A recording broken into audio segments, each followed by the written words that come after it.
there's a semi-viral video that's been kind of going around. And if you haven't seen this thumbnail yet, this is the thumbnail of this video. And the problem is, especially saying that there's a 50-engine study, they claim, that provides information about the wear characteristics between 0W-20 and 5W-20. I'm not sure how many people have actually seen this video or not. I mean, the other day it had over 200-something thousand views, which, hey, for a video about oil in a week, those are good numbers. But there's a couple of big problems with the video. One, if you watch it, it's completely AI generated. It's just B-roll, images that have been stolen from other videos. I actually went to the channel website, and there's like a thumbnail that they ripped off the image from one of my videos, right? So they're just scrubbing YouTube, grabbing information or grabbing video to string together. And then it's a, AI voice reading what's an AI generated transcript, right? So it's really bad. So let's deal with the first thing first, because the whole idea that there could be a 50-engine study that is run on both viscosity oils and we have this data, well, that's interesting, right? But here's the problem with that 50-engine study. It doesn't exist, right? So with a little bit of Google, right, so you can go read the transcript, and they basically quoted that this was a test done by an independent lab in association with the Automotive Testing Institute of North America. So I'm a member of SAE, Society of Automotive Engineers. I'm also a member of STLE, Society of Tribologists and Lubrication Engineers. And I've been to ASTM, which is Society of Testing and Materials, and I've been to other professional organizations in the automotive industry. I had never heard ever of the Automotive Testing Institute of North America, and apparently Google hadn't either. So this is just completely made up. It's just straight fakery. It's just lies, right? It's like why I said in the title, this is straight up AI lies. This doesn't exist. There isn't a 50-engine test. And that's just the reality. Now, obviously what they're trying to do is they're trying to play on the fact that, obviously, we've talked about it before. GM had the recall with the 0W-20 and people are scared. It's thin oils. I mean, I talked to, you viewers are our customers at Speed Diagnostics. And so that's really where we need to go, because we can dig in, all right? Let's really look at some used oil analysis results between 0W-20 and 5W-30, because obviously this video is just made up. So don't even listen to anything that it says. The idea that you could have a study where you had some wear comparisons, well, that would be good. So let's see. So what happened was, and I need to give a little bit of credit here. So quick pause. A really good friend of mine named Chip Hewitt. So Chip's going to end up being in some videos on the channel later, and you're probably going to see quite a bit with Chip in the future. So Chip was a formulator and statistician and did a lot of work for Afton Chemical. So if you long-term follower of the channel, you've heard me mention there's only 4 companies in the planet that make the additives that go into every brand of oil and every brand of fuel: Lubrizol, Afton, Ornite, and Infinium. So Chip worked for one of those companies and is a super smart guy and has been involved in tons of testing and formulating. So Chip retired back in April. So back in August, Chip has actually started to kind of come work for me part-time, just to kind of help with some stats projects and some other cool stuff we're working on the Speed Diagnostics side. So Chip used the same software that he used at Afton that can do some really deep data analysis.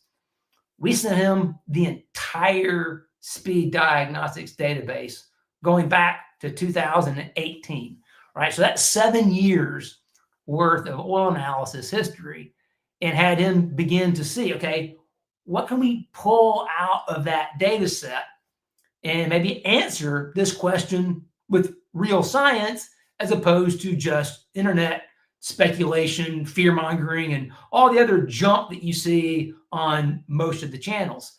So let's actually see what really happened. So a little bit of background. Like I said, Chip dug through it all, and we would look for engines that had been operating with a 20 grade and a 30 grade. So we had to see in their sample history that they had either been using a 20 grade and then went to a 30 grade. And that's what normally happens. You don't usually have someone running a 30 grade and then drop down to a 20 grade. What you're normally going to see is engines begin on a 0.20 or 5.20 and then go to a 0.30 or 5.30. So that's what you're looking at here is we're running through all of the data, and Chip found 129 individual vehicles where we could demonstrate that change from 20 grade to 30 grade. Everybody following along here on that one? Because this is what we have. But we did break the data into 2 groups. So the first group is going to be the first data set you're going to see is all the vehicles, all 129 vehicles. Odometer excluded. We're not looking at the age of the odometer when the samples are taken. The next one is we're going to remove all the vehicles where the odometer reading was under 10,000 miles. And the reason for that, and you're going to see it yourself, is that under 10,000 miles, you're still getting break-in effects. So without giving away everything that's coming down the future, we're going to have a deep dive video coming out before the end of the year that really gets into the break-in effects. For all the flat earthers out there that think that engines aren't broken in or are broken in from the factory, we got news for you. That's not the case. And they don't even break in the first 500 miles, not even the first 1,000 miles. We're having to remove the first 10,000 miles to separate out the break-in effects from everything else. So let's go ahead and jump right into it so you can see that. So if we're looking at just under 10,000 miles, there's a giant difference here between the wear metals, all right? Here's all the different pairs, right? So all wear metals is that first column, then just copper and lead, so that's bearing material. Then copper, or iron, chromium, aluminum, that's just cylinder wear. And then you got a combination of iron, chromium, copper, and aluminum, kind of that aggregate bunch right there at the end. And what you see is obviously 0.20, much, much higher than 5W-30.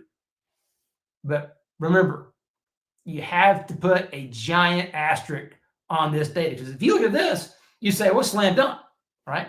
530 is definitely better than 0.20. But the problem is, none of these engines really started with 530 and went to 0.20. They started with 0.20 and went to 530. What you're seeing here is the difference in wear metals between the first oil change and the second oil change.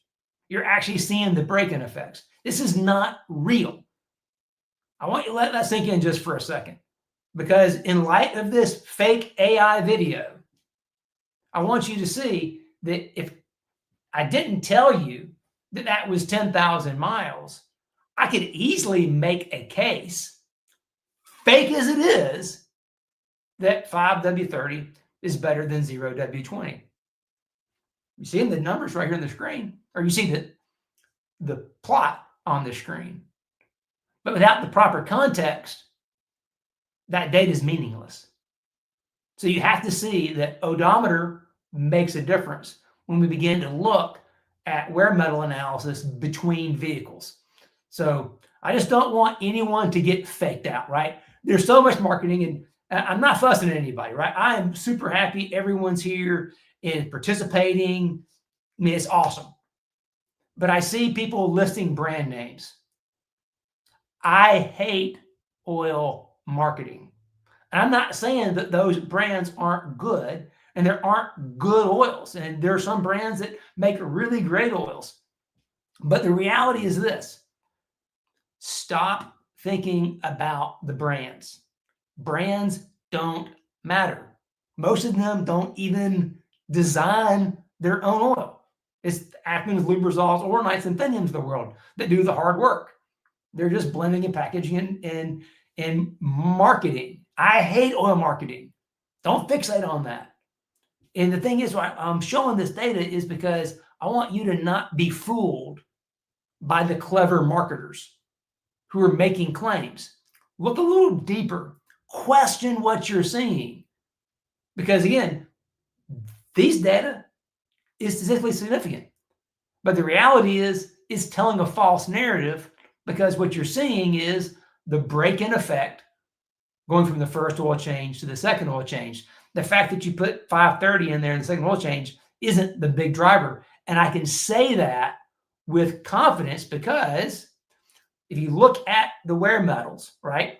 0-20, 530, or 20 to 30, right? You can see all wear metals are going from 65 parts per million per 1,000 miles to 20 parts per million, right? So we get this big movement, right? But if you look at all of them, every engine, not just 0-20s, not just 530s, look at all of the data. It's the same, right? 67 to 26, on the silicon, 37 to 17, right? So when you begin to look at engine wear as a function of odometer, of engine time, you can begin to see that you can't trust any oil analysis data on engines with less than 10,000 miles. It's going to lie to you. So just throw it out, pay no attention to it, right? So with that kind of established, right? Thank you. Let's look at this. If you take away all the samples under 10,000 miles and only look at the middle section of engines past break-in, now the differences aren't statistically significant, right? Say that 5 times fast, right?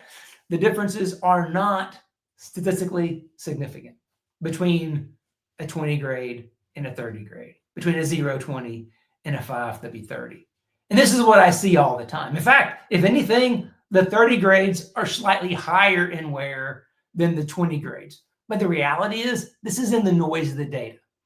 So please, don't pay attention to all of the internet speculation, the fear mongers that are trying to just use fear to part your money from your wallet without actually delivering any value. And I can get animated, and trust me, I'm not fussing at you. I'm just trying to help you, right? Because I see this all the time.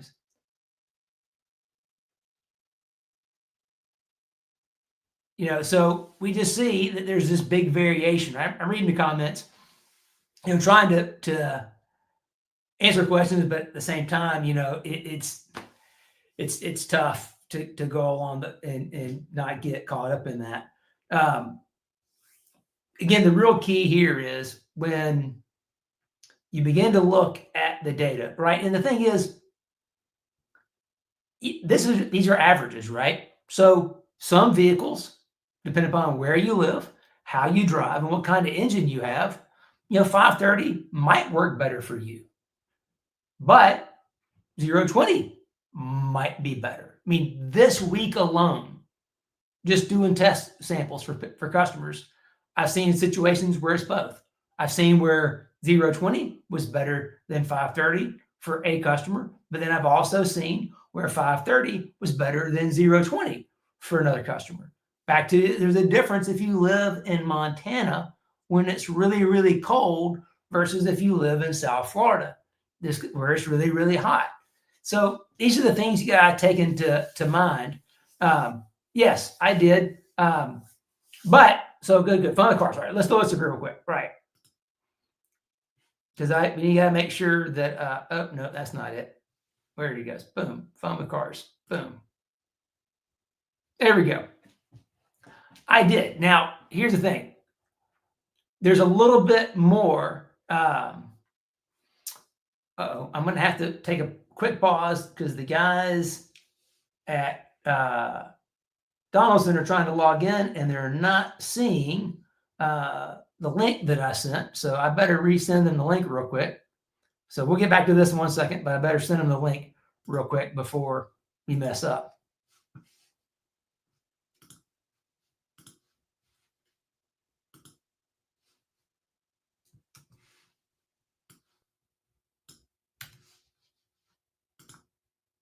All right, now the link's headed their way. Sorry about that.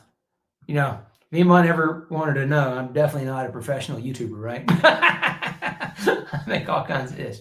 So to answer this question, I did, and the next video coming out November 1st is about that, and it'll answer it in a little more detail. But the key thing is I didn't change the high temperature, high shear viscosity, the HTHS. That's what the engine actually sees. So I took, okay, what is the factory specified oil for that car? Mobil 1 0W-40. Okay, what's the sheared HTHS of that oil, right? So we did that. And then I said, all right, well, now that I know what the sheared HTHS is, because that's what the engine actually sees, now I can compare that to sheared HTS of another oil, which in that case, the driven DI-30 had the same sheared HTHS as the Mobil 1 0W-40. So I changed because I knew how to make that change. I had that data, right? I don't really recommend just willy-nilly doing that kind of change if you don't really have all the data at your hands to begin with. All right, the guys from Donaldson are starting to show up, so we're going to get them here in just 1 second. But before we do, right, we kind of showed, okay, listen, 0W-30 versus 5W-20. I'm sorry, I was going to say 0W-20 versus 5W-30. We're not seeing a big difference. So we can say, hey, that's 100% fake news, right? The stats just don't bear it out when we look at the sample data that we've seen that goes back over 7 years, right? Just not the case. Now, with that being said, what about diesels, right? So we've actually had several samples come in from the 3.0 liter Duramax engine, right? It calls for 0W-20 from the factory. Again, you look at the variation in wear metals up here, right? That blue line that's kind of all over the place, that's the samples with less than 10,000 miles. So even if you're changing viscosity under 10,000 miles, the wear metals are just all over the place. It's a mess. But if you look down at that red line at the bottom, now we begin to see that once you get past the break-in period, going from the 20 grade, the 0-20, to a 30 or a 40. Now, let me be specific here. So these engines call for the Dexos D. So the Mobil 1 0W-20 ESP. ESP is the important part here. ESP Mobil 1 0-20 is Dexos D. The 0W-30 Mobil 1 ESP and the 0W-40 Mobil 1 ESP have the exact same additive package. So all that ESP family is designed to be our lower ash oils designed for DPF protection. So when you're changing from 0-20 Mobil 1 ESP all the way up to say 0-40 Mobil 1 ESP, all you're changing the viscosity. You're not changing the additive chemistry. The other samples that are here are also the 5W-30 Pennzoil Ultra Platinum Euro, which also is Dexos D. So those are the only ones that are considered here. So we're still maintaining the same additive package level that's correct for this engine. We're not going and putting Rotella, T6 in there, something like that. No. We're maintaining the correct additive package. But what you can see clearly is the 0W-40 is providing better protection than the 0W-20 in the 3.0 liter Duramax diesel engine. So for all you diesel guys out there, I know you've been hungry for this information. So boom, there you go. You've got it. So it just goes to show, right? In some engines, the heavier viscosity oil is working better. But in other engines, not so much. If you're not testing, you're just guessing. So if you want to make the change in viscosity, you really need to do the oil analysis before and after you make the change. But don't do any of that until you get at least 10,000 miles on the vehicle, because otherwise your data is a bunch of mess. Okay. So with all that being said, oh yes, please remember to hit the like button. Absolutely.